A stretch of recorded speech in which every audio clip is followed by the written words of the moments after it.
Some voyages define a traveller. Some itineraries, far from being just lines on a map, become icons. For many, that icon is the Norwegian Fjords. But to see them from these decks, the heavy teak decks of Queen Mary II, is something else entirely. She is the last of her kind, the final great ocean liner, and our gateway today to the edge of the world. We're venturing into a land of endless waterfalls and ancient glaciers, a world of silent, towering mountains. Sometimes that silence is broken by the reality of life at sea. From the drama of a Mid-Fjord emergency to the quiet, hidden magic of a philosopher's retreat, our journey will take its turns. We'll celebrate Norway Day with the locals, find hidden cabins in the woods, and trek through a downpour to reach a dying glacier. It's a journey of high stakes, higher mountains, and of course, afternoon tea. And it all begins at the place where every great liner story starts, Southampton. Boarding the Queen Mary II feels like an event. You aren't just going on holiday, you're becoming part of her history. She is a ship with a soul. Stepping back on board felt strange for us. She was the first ship we ever cruised on, 14 years ago, and we've spent more than 100 nights on her since. But the last time we walked these decks was 2021, and things did not go to plan. We still refer to that trip as the Omicron Cruise, a time when this beautiful ship turned into a beautiful prison. But we weren't deterred. We're back to experience the full, glorious version of Mary, and to visit the fjords on her for the very first time. As we boarded and were greeted by the bellhops, it was clear, much like Jerry Maguire, she had us at hello. After checking out our room, we did what we always do, we strolled. Even after all these years, Mary has a way of throwing you off. Between the hidden corridors, the outflow, and her sheer, overwhelming scale, she is a world of her own. Our last Cunard cruise was the inaugural world voyage on Queen Anne. We'd just spent months witnessing the new version of the brand, but this was a return to the original. The deep woods, the rich colours, and by God, the promenade. How we missed you. Queen Anne is magnificent in her own way, but the promenade deck and the Queen's room on Mary, they remain untouchable. The theatre, the revamped food court, the Golden Lion pub, everything was familiar, yet still exciting. For the next 7 days, this would be our playground. As the engine started and the captain delivered his welcome, we were ready.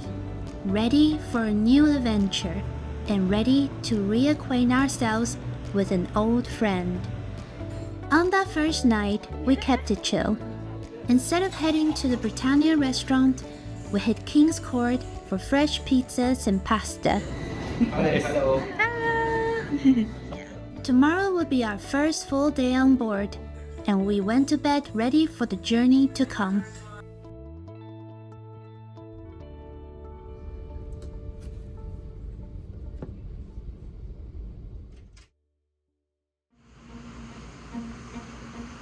Before arriving in Norway, we had one day at sea. Much to our surprise, the weather was far kinder than expected.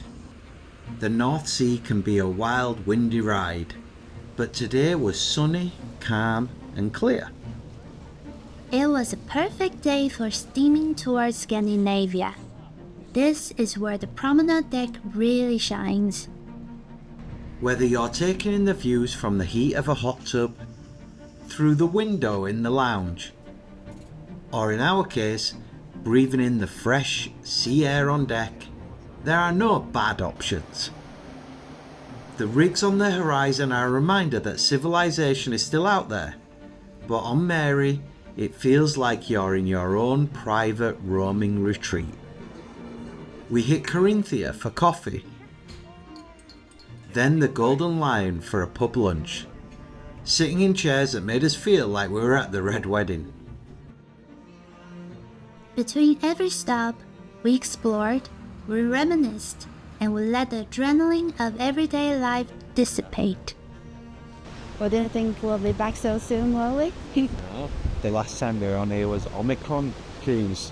Put us off for a couple of years. But now we're back. And it's still majestic. It's Mary in its full glory. We get the full version of Mary this time. Yeah. We were falling back down the well of Mary, back into the romance of this way of traveling. Tonight was the first of 2 formal dinners. But first, just as an aside, before our first voyage in 2010, the one thing that made me nervous was the dress code. It wasn't just me.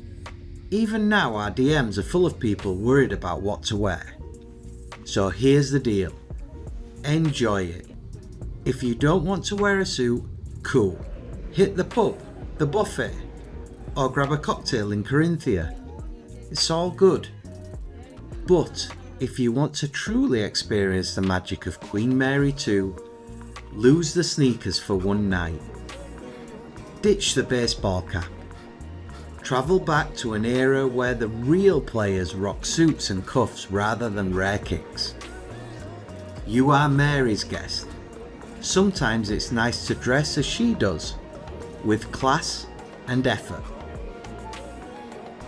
Now back to the evening. We hit the beautiful Britannia restaurant for dinner. Looking out over the ocean while enjoying a beautiful meal is a special experience. Then it was on to the Queen's room for music and dancing. Just like the golden era of cruising, the ballroom was packed and the vibes exquisite.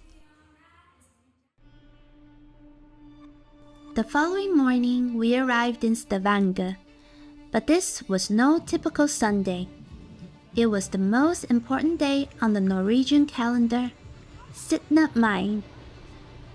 If we thought the dress code on Mary was next level, it was nothing compared to the streets today. Everywhere we looked, we saw people in Bunads, stunning traditional outfits that represent different regions of the country. For Norwegians, this is a day of parties, parades, and beautiful, joyful noise. The atmosphere was electric.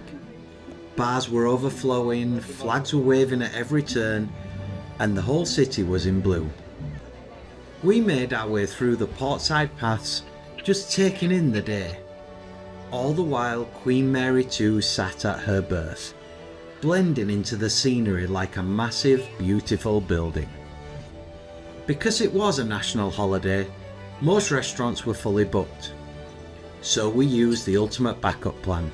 We nipped back to the ship for lunch in the Britannia, then simply headed back out to continue the adventure. As the afternoon went on, the crowds grew and the decibel levels rose, right along with the collective blood alcohol levels.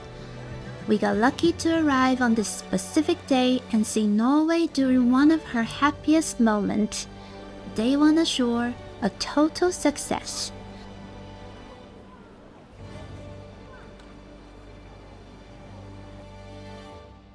That evening, we had an invite to the captain's cocktail reception in the Queen's room. To give you some context, Cunard has a loyalty program where milestones unlock different tiers. We are Diamond members, and with more than 250 nights on board, We assumed we were a pretty big deal. We were wrong. At the awards ceremony, we were revealed to be pure noobs. One couple was recognised for having more than 1,000 nights on board. Note to selves, not all Diamond members are created equal. To keep the Scandinavian vibes flowing, we finished the night at NORDLYS, a specialty papa restaurant on board. It did not disappoint. We had reindeer pie, fresh salmon, and duck. Scandinavian flavors, perfectly prepared. With that, Mary started her engines. We were heading for our next stop, and into the heart of the fjords.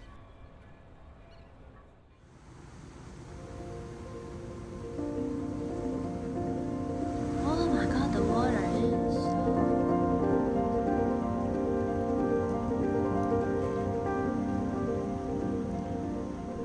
After the party atmosphere in Stavanger, our next stop was a complete change of pace.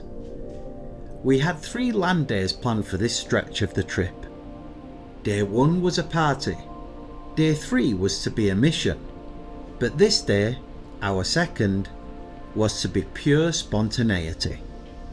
In Skjolden, we had no plan, no bookings, and no excursions. As we approached this tiny town at the head of the Lustrafjord, everything changed. Waves melted into ripples.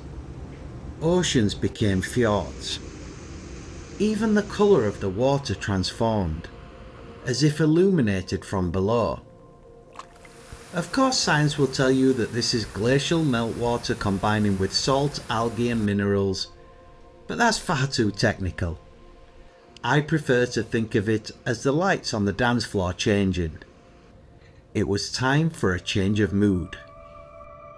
We left the ship and just started walking.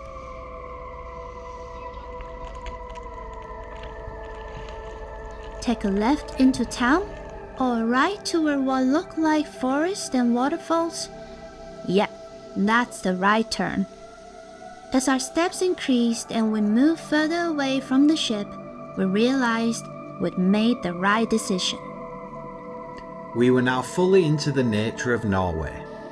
The water, the animals, the greens, the blues. This place looked like a postcard. An advert for Milka or Toblerone. If Instagram was still any good, this was grid-level visuals. At every juncture we asked ourselves, should we keep going? And keep going we did. We spotted a small cabin in the distance. It looked so remote and out of place it could well have been a fresh air-induced mirage. But a mirage it was not. It just so happened to be the home of one of my favorite philosophers, Ludwig Wittgenstein. The silence of Skjolden, with his home in the distance, brought to mind the famous Wittgenstein quote, "Whereof one cannot speak, thereof one must be silent." So far, Skjolden was a place for quiet, for wonderment, for just seeing, being, and experiencing. Or perhaps this is the moment in our film where, when we can't think for ourselves, we can always quote. Although Wittgenstein's cabin was still in the far-off distance, another cabin caught our eye. This was a small hut on legs, perched right next to the ice vanette. A troll house, a place to birdwatch. We went to investigate. I'm in a hut. It looks like a viewing hut because I can see the hanging bridge we reached earlier, and these windows look like they could... Oh my god, I opened it. Oh, yeah, let me go. I can open. Welcome to my crib. There are also blankets on the 2 sides of the benches, so it could be a pretty cozy escape. As time ticked on, we made our way back to our original crossroads, this time turning into town. Away in the distance, Queen Mary 2 sat, somehow looking small yet grand, against the breathtaking backdrop of snow-capped mountains and turquoise waters. This was another moment to pause, to just let things be, to appreciate where you are and how you got here. On a ship like Mary, there are so many people from different places, backgrounds, and times in their lives, but right now, we are all here, looking at the same beautiful thing. And to quote our friend Ludwig one final time, "He who lives in the present lives in eternity." Back on board, white gloves were at the ready, the band was tuning up, and another iconic Cunard tradition was about to get underway. It was time for afternoon tea.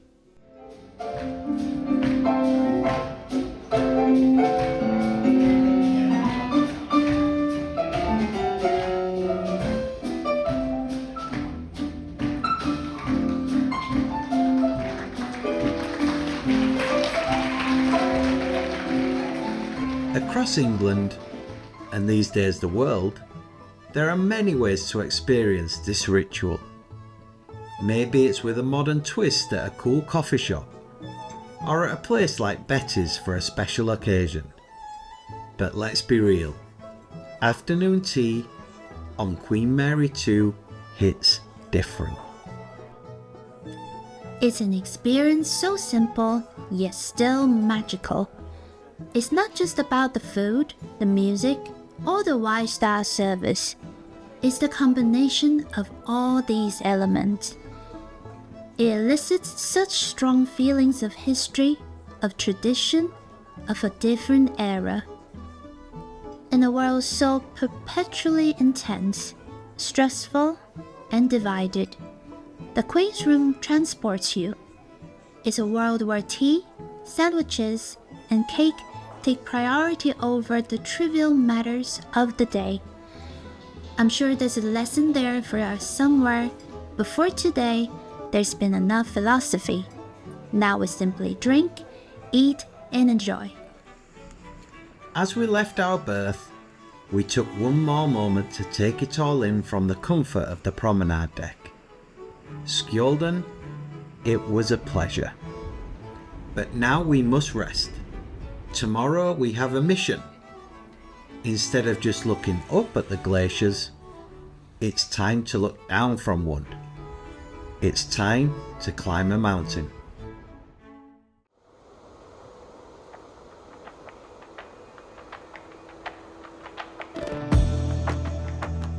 Before heading ashore on our third day in Norway, we needed fuel. Breakfast. Breakfast on Queen Mary 2 is a flexible affair. You can head to the Britannia restaurant for the basics, plus next level options like Eggs Benedict or Salmon Royale. You can hit the Corinthia Lounge for a lighter bite, or order breakfast in bed if you prefer. Or you can do what we did. Hit the buffet and build your own traditional or random breakfast, whatever you prefer. After finishing our final cup of Yorkshire Gold, yeah, Twinings is not the one for us, we bring our own supply of the good stuff. We headed out into Olden to make our way to the Briksdal Glacier. Now this is the first time on this trip we've booked an official excursion with Cunard. Sometimes we do this, mostly we don't. But this seemed like a good way to ensure our transport in a remote area where the taxi service might be a bit patchy. Once we arrived at the trail, we were on our own and ready for the 16-minute uphill hike to this melting giant. At the foot of the mountain, the weather was calm, the vibes were chilled, and we were ready for a stroll. Talk about misplaced confidence. As we made our way up the trail, trickles of water began to appear in the cracks in the rocks. We were on the right track. We dipped in and out of caves, powered through the forest trail, and witnessed trickles turned into streams, and streams explode into powerful waterfalls. Despite the burning thighs from 30 minutes of pure uphill marching, we were in the zone. Unfortunately, Norwegian weather and glacier microclimates care nothing for our flow. The rain arrived. Change in weather necessitates a change in headwear. The enjoyable walk in the shade turned into a soaking wet mission to defeat the urge to bail. But we powered on. As the rain cleared, we knew we were almost at our end goal. But that is where we are heading. Hopefully, the juice is worth the squeeze. Let's go. The forest opened up, and there it was, Briksdal Glacier. And the sun is shining. The rain is gone. The sun is shining too.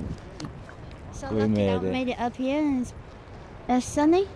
We get to see the color properly. It is turquoise. The ice was melting into a crazy turquoise pool. The juice was definitely worth the squeeze on this one.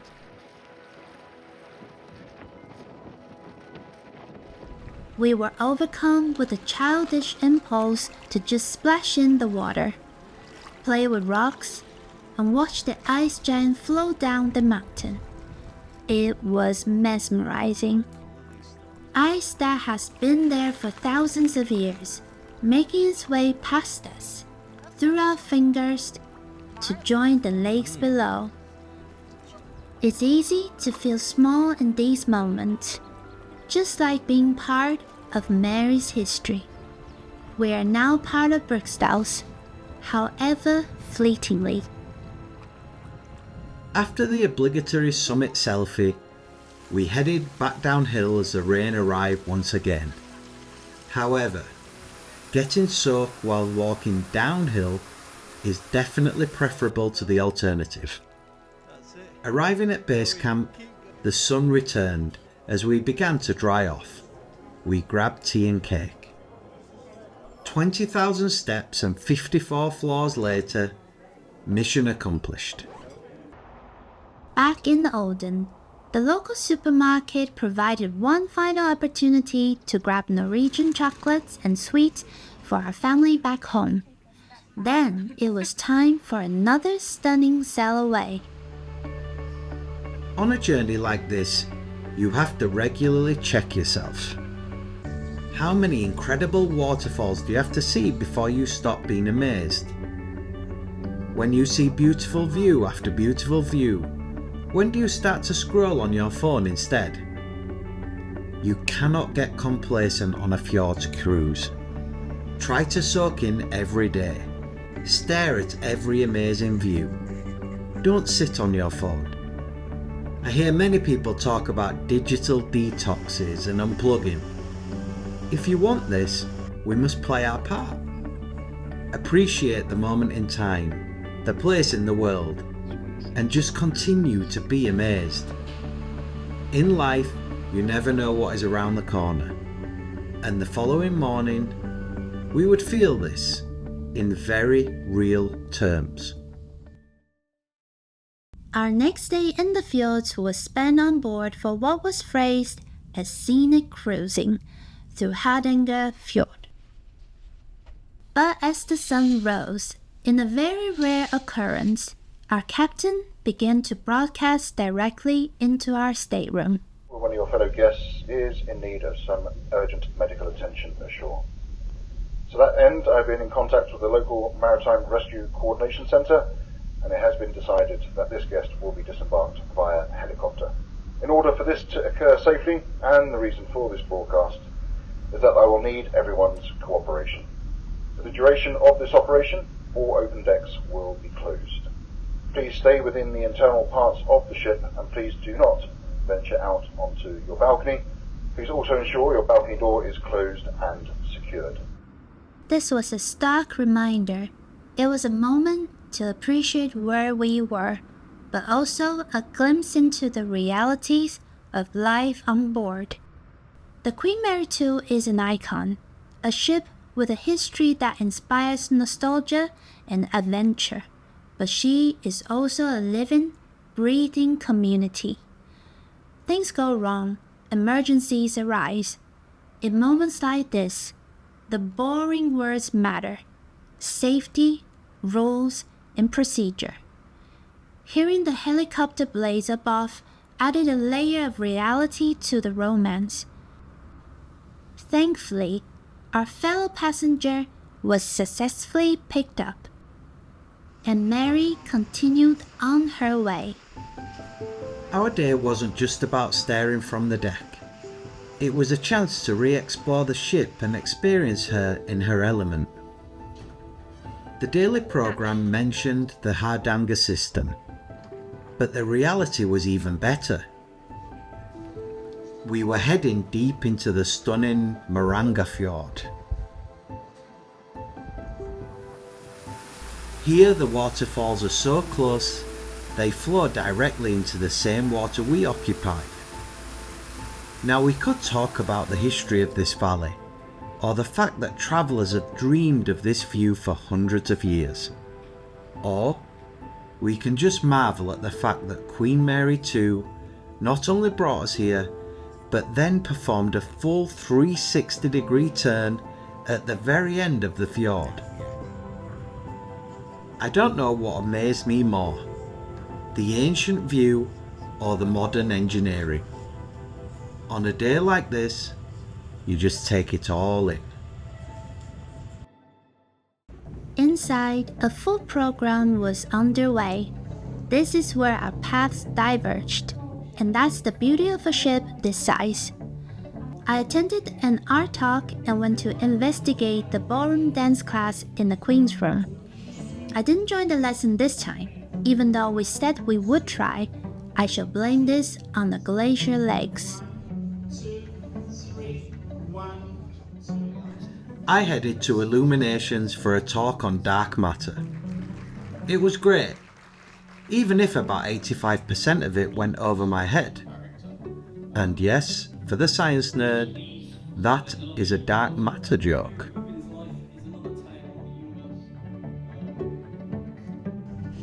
Now I don't usually comment on ship rumours, but this one piqued my interest. For those who know this ship, Illuminations is famous for one thing: the only planetarium at sea. In the past, the shows underneath that massive dome were always a highlight, but on this cruise, there were no tickets and no shows. After some digging, I discovered what may be breaking news for Cunarders. The planetarium may be no more. I was told it was out of action for this cruise, but then they wouldn't be returning at all. I sincerely hope the info is wrong, but we may have seen the last of the stars in Illuminations. After some mulled wine on deck and a quick burger for lunch, the afternoon mellowed out. I spent my time at a lecture on Lady Chatterley's Lover, followed by tea and scones in King's Court with a view. I caught a classical guitar performance and watched the world pass by. On the way back to the room, I put together a little DIY afternoon tea from the buffet and watched from our balcony as the sunny fjords turned into the foggy North Sea.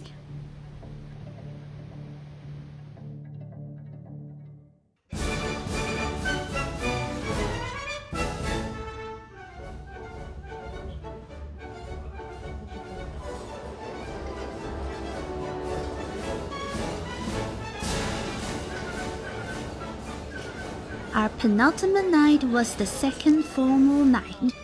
We returned to the Britannia restaurant for a night that felt uniquely Cunard. beef Wellington, baked Alaska, and a parade of chefs.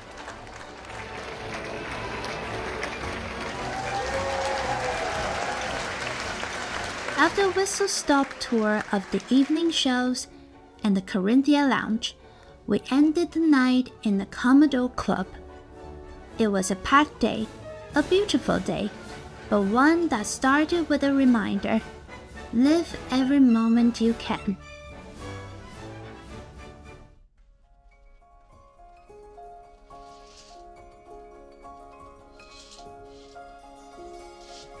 Our final day on board saw us steaming through the North Sea, cutting past the east coast of England on our long run back to Southampton. For me, the day began early at the spa. I love this space. Maybe it's just the nostalgia talking, but the design feels so intentional, so calming, that I could spend hours here. Between the pool, the sauna and the steam room, it's an escape within an escape. For lunch, we hit our second specialty venue, the Verandah Steakhouse. This restaurant is a Cunard staple, though on the new Queen Anne it's been rebranded as Sir Samuel's. Regardless of the name, the quality remains the same. Incredible cuts of steak, fresh seafood, and a clear step up from the included dining on board. We went for the full experience: chowder, steak, short rib, and a feast of sides, all topped off with cheesecake and trifle. It was pure indulgence, but for our final day at sea, why not? We spent the rest of the afternoon reacquainting ourselves with the ship, exploring the last few corridors and venues we'd missed. Then, a miracle. The grey fog of the North Sea vanished, replaced by bright sun and smooth glassy water. As we cruised past the wind farms and rigs we'd seen 6 days ago, Mary was joined by a procession of other vessels making their way home.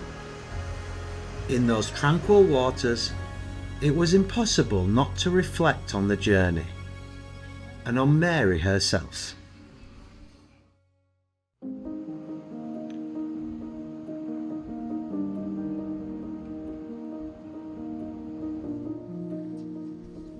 In the age of efficiency, you can get anywhere on the globe within hours, but cruising takes you days, weeks, or months. The moment you choose that, you are granted a sphere where time flows differently. You can slow down and read a book you always wanted the time to enjoy. You can simply watch the sunset into the ocean, get lost, and find hidden spaces in this maritime marvel. During the days it takes to reach your destination, you get to tone down the noise, approaching these remarkable ancient lands with the quiet reverence they deserve. 14 years ago, we went on our very first cruise, a 28-night Queen Mary II Grand Caribbean celebration. That number of nights, plus the December transatlantic crossing, showed our naivete about cruising, but ever since, she has held our hearts captive. It's because of her that we continued sailing and eventually went on a world cruise with Cunard. People who love Mary, perhaps the very last ocean liner, always say that she's special. So let me tell you this, she really is.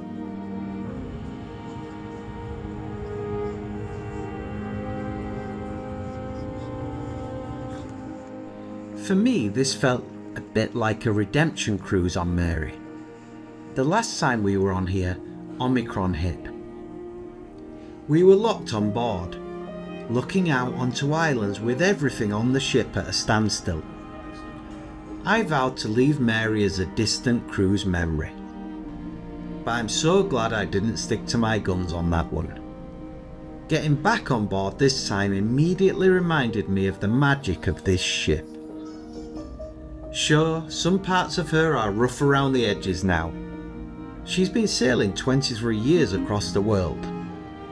But those edges, that history, her look and feel, it has now passed into a new phase of beauty, a phase of grandeur. Sailing on Queen Mary 2 is unlike any other ship on Earth, and the fjords provided a stage, a dance partner worthy of her. This was a beautiful 7 days at sea. No matter where our travels take us next, Queen Mary 2 will remain our first and forever cruising love.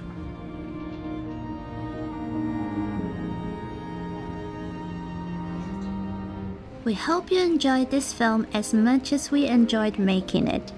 If so, please like this video and subscribe to our channel. In the coming weeks, we will also be releasing episodes of the ship files for Queen Mary 2 and also a special feature on Queen Mary 2 versus Queen Anne. You can also sign up for our free email newsletter at cruisingwithmillennials.com. If you have any questions on this film, please leave them in the comments and we will answer them in a future episode. But for now, we bid you farewell and we will see you in the next video.